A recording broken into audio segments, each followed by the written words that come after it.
Switzerland مذاکرات اور ابنۂ حربس پر صدر ٹرمپ کا سخت موقف سامنے آ گیا۔ ڈونلڈ ٹرمپ دھمکی دے رہے ہیں، کہا کہ معاہدہ نہ ہوا تو ابنۂ حربس پر ٹول ٹیکس عائد کر سکتے ہیں۔ ساتھ یہ بھی واضح کیا ہے کہ فی الحال ابنۂ حربس پر کوئی ٹیکس نہیں لیا جا رہا۔ ایران مذاکرات اور آبنۂ ہرمز کی صورتحال پر امریکی صدر نرمی برتنے کو تیار نہیں۔ ٹرمپ نے آبنۂ ہرمز پر ٹول ٹیکس لگانے کا عندیہ دیا۔ ٹروتھ سوشل پر جاری بیان میں کہا، فی الحال آبنۂ ہرمز پر کوئی ٹول نافذ نہیں کیا جا رہا۔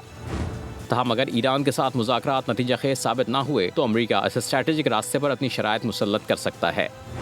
ان کا کہنا تھا امریکہ طویل عرصے سے مشرق وسطی کی سیکیورٹی کا بوجھ اٹھا رہا ہے، اس کے بدلے مالی اخراجات برداشت کیے جا رہے ہیں۔ اگر معاہدہ نہ ہوا تو سیکیورٹی اخراجات کے ازالے کے نام پر آبنۂ ہرمز سے گزرنے والے عالمی بحری تجارت پر چارجز عائد کرنے پر غور کریں گے۔ ماہرین خبردار کرنا ہے کہ اس نوعیت کے بیانات عالمی تجارت، توانائی کی قیمتوں اور خطے کے پہلے سے کشیدہ حالات کو مزید غیر مستحکم کر سکتے ہیں۔ سبسکرائب کریں اور بیل دبائیں تاکہ کوئی خبر رہ نہ جائے۔